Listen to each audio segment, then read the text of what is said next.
नमस्कार साथियों, स्वागत है आप सभी का अंकित इंस्पायर्स इंडिया पर। मैं हूं अंकित अवस्थी। चर्चा भारत के एक पूर्वी राज्य पश्चिम बंगाल की, जिसकी सीमाएं लगती हैं बांग्लादेश के साथ। पश्चिम बंगाल की चर्चा कुछ दिनों पहले इलेक्शन के चलते हुई थी और आज चर्चा बांग्लादेश के चलते हो रही है।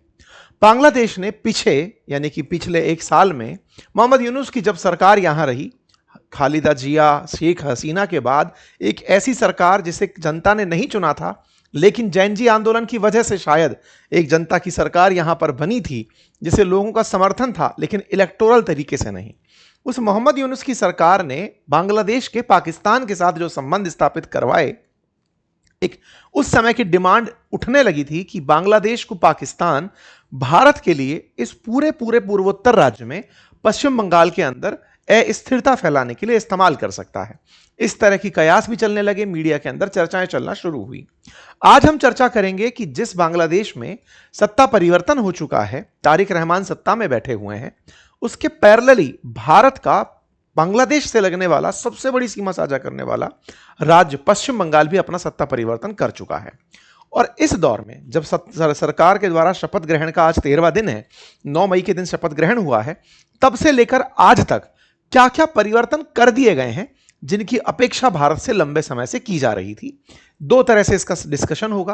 पहला कि पश्चिम बंगाल में क्या परिवर्तन हुआ, और दूसरा बांग्लादेश क्या क्या कर रहा है। जैसे बांग्लादेश की तरफ से सूचना है कि वो भारत को छोड़कर अपने अधिकारियों की ट्रेनिंग आज पाकिस्तान में करवा रहा है। बाकायदा पहले मसूरी के अंदर हमारे इनके अधिकारी ट्रेनिंग करने आते थे। आजादी के बाद से लेकर अब तक आए हैं, 53 साल से आए हैं, लेकिन 53 साल में पहली बार इनके अधिकारी पाकिस्तान ट्रेनिंग करने गए हैं। यानी कि बांग्लादेश में पाकिस्तान का भरा जहर काम कर रहा है। एक और पॉइंट, तारिक रहमान की सरकार है, लेकिन वो अपनी पहली विदेश यात्रा पर चाइना की यात्रा के विचार में है। एक और पॉइंट, पाकिस्तान जो चाइना के साथ मिलकर के JF-17 फाइटर जेट बनाया था, उसका सिमुलेटर इनको भेंट किया है कि चलाकर देख लो, वीडियो गेम की तरह, बाद में फाइटर जेट भी दे देंगे। मतलब बांग्लादेश को तैयार करने में लगा हुआ था पाकिस्तान भारत के खिलाफ मोहम्मद यूनुस के टाइम पर, और अब भी उसकी लेगेसी फॉलो हो रही है। आज के सेशन में हम जानेंगे कि भारत किस तरह से बांग्लादेश से उत्पन्न होने वाले संकट से निपटने की तैयारियां कर रहा है और वर्तमान सरकार ने इससे निपटने के लिए क्या कुछ किया है। चलिए शुरू करते हैं। बढ़े उससे पहले एक जानकारी और दे दें। ये जो वेस्ट बंगाल है ना, ये वेस्ट बंगाल बांग्लादेश के साथ सबसे बड़ी सीमा साझा करता है। बाय द वे, भारत जिन देशों के साथ सीमा साझा करता है, उनमें सबसे बड़ी सीमा 4000 किलोमीटर से भी अधिक सीमा हम बांग्लादेश के साथ साझा करते हैं, और उसमें भी आधे से अधिक सीमा पश्चिम बंगाल के साथ साझा होती है। इसी पश्चिम बंगाल के अंदर पश्चिम बंगाल से ही रिलेट होकर चिकन नेक जुड़ा हुआ है। तो चिकन नेक सुरक्षा, जो कि भारत के लिए बहुत स्ट्रेटेजिकल है, पूर्वोत्तर भारत के लिए, सत्ता परिवर्तन के बाद क्या कुछ इसमें सुधार हुआ, आज के सेशन में हम चर्चा करेंगे। जानेंगे कि चिकन नेक को लेकर के किस तरह के काम किए जा रहे हैं। पाकिस्तान की खबर जानेंगे, पाकिस्तान का इंटरफेयर जानेंगे, और सत्ता के केंद्र में जो बिंदु है वो अब इस राज्य में भी है, इससे अंतर्राष्ट्रीय सुरक्षा को कैसे अब मजबूती मिलेगी उसे समझेंगे। चाइना का जो इंटरफेरेंस है बांग्लादेश में, उसे अब भारत किस तरह से काउंटर करेगा, इसे समझने का प्रयास करेंगे। तो चलिए आगे बढ़ते हैं, समझने का प्रयास करते हैं। क्योंकि वर्तमान सरकार बीजेपी सरकार है, केंद्र में भी बीजेपी सरकार है। नेशनल इश्यूज को कैसे टैकल किया जा रहा है, यहां पर अधिकारी, शुभेंदु अधिकारी नाम से जो व्यक्ति हैं, उन्हें सीएम बना दिया गया है। शुभेंदु अधिकारी पहले टीएमसी के नेता हुआ करते थे, लगातार 2 बार से ममता बनर्जी को उन्हीं की सीटों पर हराते हुए फाइनली अब बीजेपी की तरफ से सीएम बना दिए गए हैं। तो इन्हें पूरे तरीके पता है टीएमसी के, इन्हें पता है कार्य बीजेपी के। इस तरह से पश्चिम बंगाल को एक फ्लेवर्ड तरीके से नया मिक्स मिलकर आ गया है। चलिए इन सारी बातों को बढ़ते हैं, लेकिन उससे पहले एक जरूरी जानकारी साझा करते हैं। ये गर्मी की छुट्टियां चल रही हैं, चलते चलते खत्म ना हो जाएं और आप पीछे ना छूट जाएं। ये मैं इसलिए कह रहा हूं कि मेरे द्वारा इन गर्मी की छुट्टियों में लाइव क्लासेस ली जा रही हैं एआई की, जिन लाइव क्लासेस के अंदर आप प्रॉपर मेरे साथ लाइव डिस्कशन में रहते हैं, लाइव डाउट का सॉल्यूशन लेते हैं, कोर्स कंप्लीशन पर एक छोटा सा टेस्ट देके सर्टिफिकेट ले सकते हैं, सारे प्रॉम्प्ट्स, टूल्स, इनको यूज करना सीख रहे हैं। बहुत सारी ऐसी नीतिगत चर्चाएं जो घर के बड़ों को भी पता होनी चाहिए कि बच्चे एआई से क्या गलती कर सकते हैं। ऐसी बहुत सी चिंताएं जो वयस्कों को पता होनी चाहिए कि एआई से कोई कैसे आपकी फोटो मॉर्फ करके आपको ब्लैकमेल कर सकता है, वॉइस मॉड्यूलेशन का इस्तेमाल करके कितनी सारी, मतलब ऐसी जानकारियां से भर के हमने ये पूरा कोर्स प्लान किया है। बहुत ही खूबसूरत कोर्स प्लानिंग है, आप इसे ज्वाइन कर सकते हैं। लिंक कमेंट बॉक्स में है। हर शाम 5 बजे क्लासेस हो रही हैं। ये क्लास की उपलब्धता पूरे 1 साल तक आपको रहने वाली है। आप जाकर इसे ज्वाइन करें। आइए आगे बढ़ते हैं। लिंक कमेंट बॉक्स में पिन किया हुआ है। सबसे पहली जानकारी, जैसा आप जानते हैं कि भारत और पाकिस्तान के सीमा, जो भारत पाकिस्तान की सीमा है, इसकी सुरक्षा पर्टिकुलरली बॉर्डर सिक्योरिटी फोर्स को दी हुई है, जो कि एक अर्धसैनिक बल है। बॉर्डर सिक्योरिटी फोर्स बांग्लादेश की सीमा की सुरक्षा भी करता है। ऐसा क्यों? क्योंकि पहले बांग्लादेश भी पाकिस्तान ही हुआ करता था, दैट वाज पूर्वी पाकिस्तान। तो पाकिस्तान, पश्चिमी पाकिस्तान और पूर्वी पाकिस्तान दोनों पर पहले से बीएसएफ थी। तो अब जब हम बात बांग्लादेश की करते हैं तो इसकी सुरक्षा बीएसएफ के पास ही है। बीएसएफ शुरुआत में जितनी भी इन्फिल्ट्रेशंस हैं, पाकिस्तान से आने वाली हों या बांग्लादेश से आने वाली हों, उन्हें रोकने की बहुत महत्वपूर्ण जिम्मेदारी निभाता है। लंबे समय से यह मांग उठ रही थी कि बांग्लादेश से बहुत सारे अवैध प्रवासी भारत में प्रवेश करते हैं, और चूंकि बांग्लादेश भारत के साथ, मतलब भारत बांग्लादेश के साथ सबसे बड़ी सीमा साझा करता है, ऐसे में भारत में बहुत सारे इन्फिल्ट्रेटर्स यहां से निकलकर आ रहे थे। ऐसी स्थिति में बीएसएफ को जरूरत थी उस बॉर्डर पर फेंसिंग करने की। फेंसिंग मतलब इस तरह की तारबंदी करने की। सरकार लगातार प्रयास कर रही थी, लेकिन पश्चिम बंगाल और बांग्लादेश में कुछ बॉर्डर पर शहर, गांव, कस्बे ऐसे बसे हुए हैं कि बिल्कुल बॉर्डर के उस पार बांग्लादेश, इस तरफ भारत, और लोगों का आना जाना बिल्कुल ऐसे जैसे कि यहां पर किसी ने सब्जी बनाई है तो रोटी शायद वहां से मंगा के खा ले। मतलब इतना ज्यादा एक दूसरे के साथ में मिलना जुलना का भाव था बॉर्डर के एरिया पर। इससे नुकसान क्या होता था?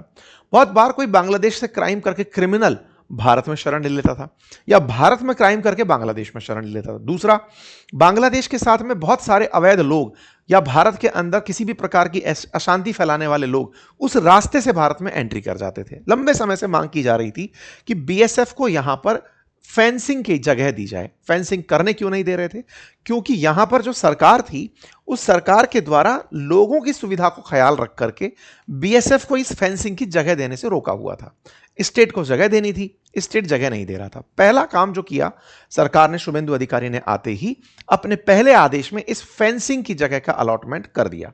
600 एकड़ जमीन 45 दिनों के भीतर देने का वादा कर दिया कि यह जमीन दे दी जाएगी। और यह जमीन, ये जो पूरा पूरा एरिया जुड़ा हुआ है बांग्लादेश के साथ, जो 4096 किलोमीटर का है, जिसमें पश्चिम बंगाल खुद लगभग 2000 किलोमीटर के आसपास की सीमा, 2200 किलोमीटर के आसपास की सीमा रखता है, उसमें से 850 से अधिक किलोमीटर अब तक ऐसा था जिस पर फेंसिंग नहीं हो पाई थी। पश्चिम बंगाल में 2,500 के आसपास किलोमीटर है, लेकिन फिर भी 800 किलोमीटर के आसपास सीमा ऐसी थी जिस पर फेंसिंग नहीं हो पा रही थी। उस फेंसिंग को अब आगे बढ़ा दिया गया है। अच्छा, केवल क्या इतना ही इशू है? नहीं, इशू यह भी है कि इस फेंसिंग के साथ साथ पश्चिम बंगाल और बांग्लादेश में जिस तरह से सुंदरबन डेल्टा फैला हुआ है, मार्शी लैंड फैली हुई है, दलदल फैला हुआ है, गंगा का और हुगली का पूरा क्षेत्र बना हुआ है, उसके चलते भी फेंसिंग में दिक्कत आती थी। यानी कि एक ऐसा क्षेत्र भी था जहां पर आप फेंसिंग कर नहीं सकते थे। जिस जगह पर आप फेंसिंग नहीं कर सकते थे उसे 174.5 किलोमीटर आंका गया, यानी कि नॉन फिजिबल गैप माना गया कि यहां पर खंबे गाड़ नहीं सकते। तो क्या करें?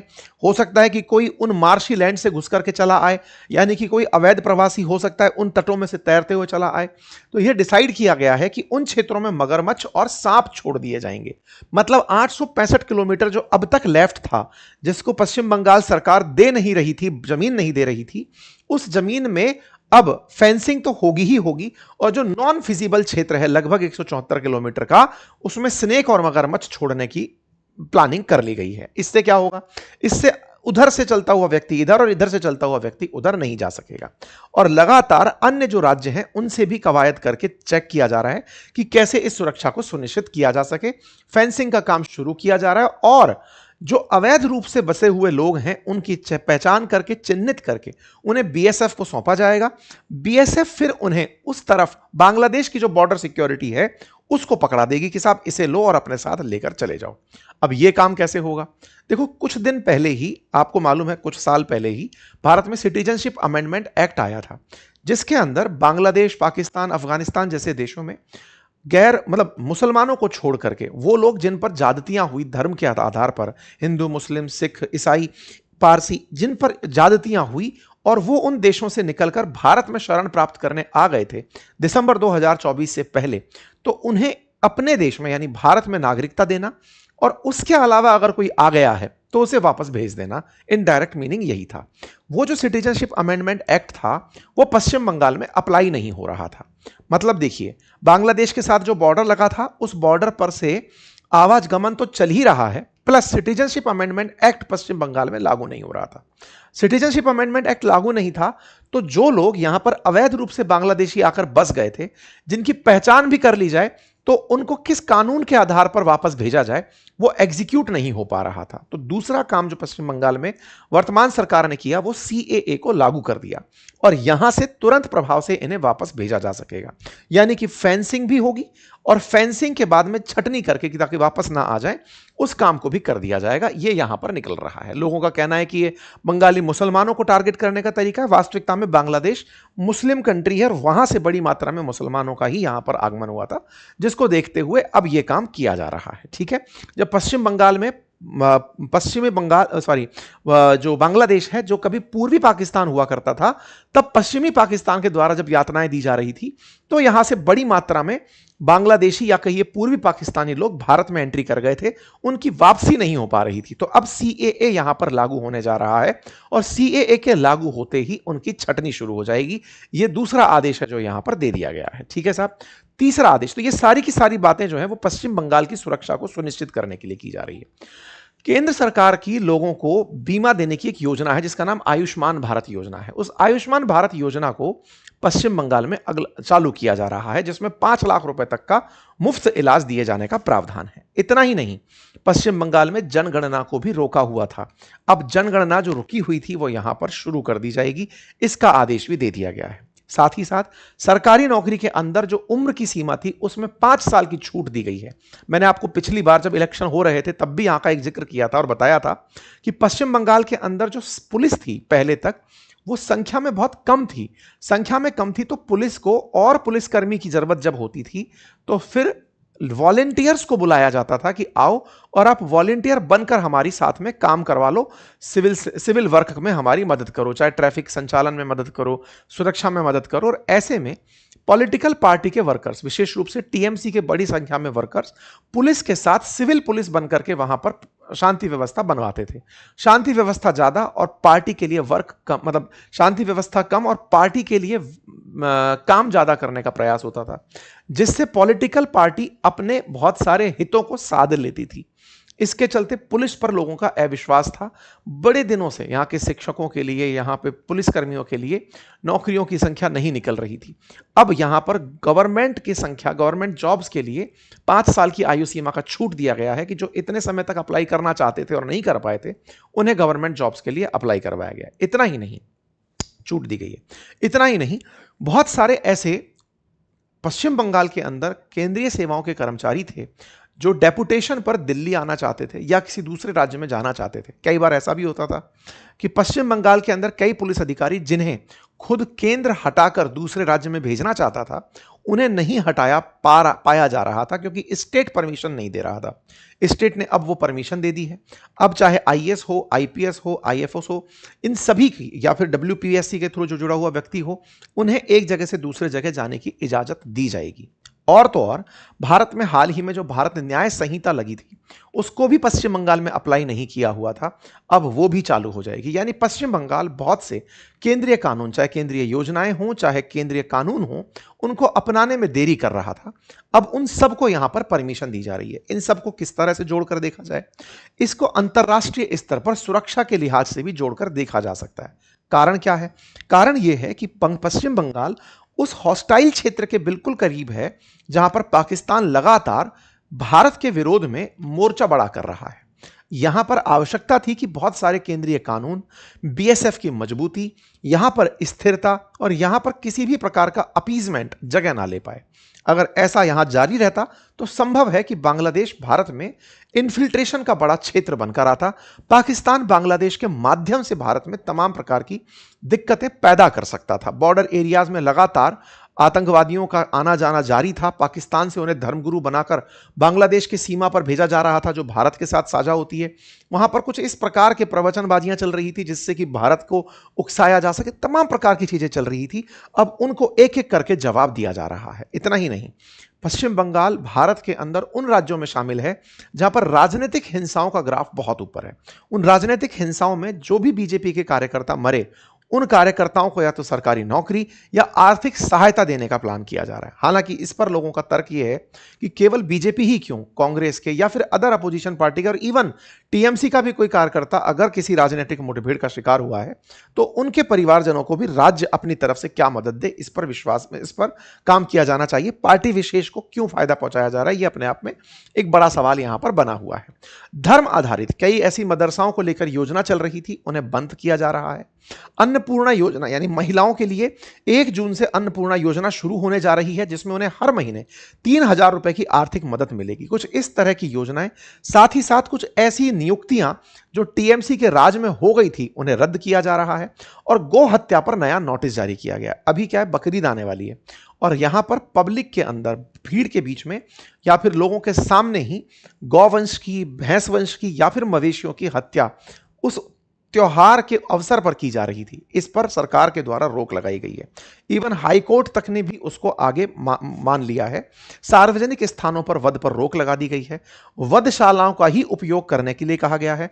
और फिटनेस सर्टिफिकेट बिना पशु चिकित्सक के अगर कोई भी इस तरह से पशु में गाय, बैल, भैंस आदि का वध करता है तो उसे प्रॉपर तरीके से फिटनेस सर्टिफिकेट लेकर ही इस कार्य को अंजाम देना होगा।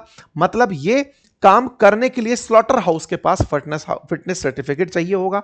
हाईकोर्ट ने और सरकार ने यह काम सुनिश्चित कर दिया। तो कुछ ऐसे कदम यहां पर उठाए गए हैं जो पश्चिम बंगाल में बांग्लादेश के बॉर्डर के किनारे होते हुए, टीएमसी की सरकार के होते हुए, जो हो नहीं पा रहे थे उन्हें एग्जीक्यूट कर दिया गया।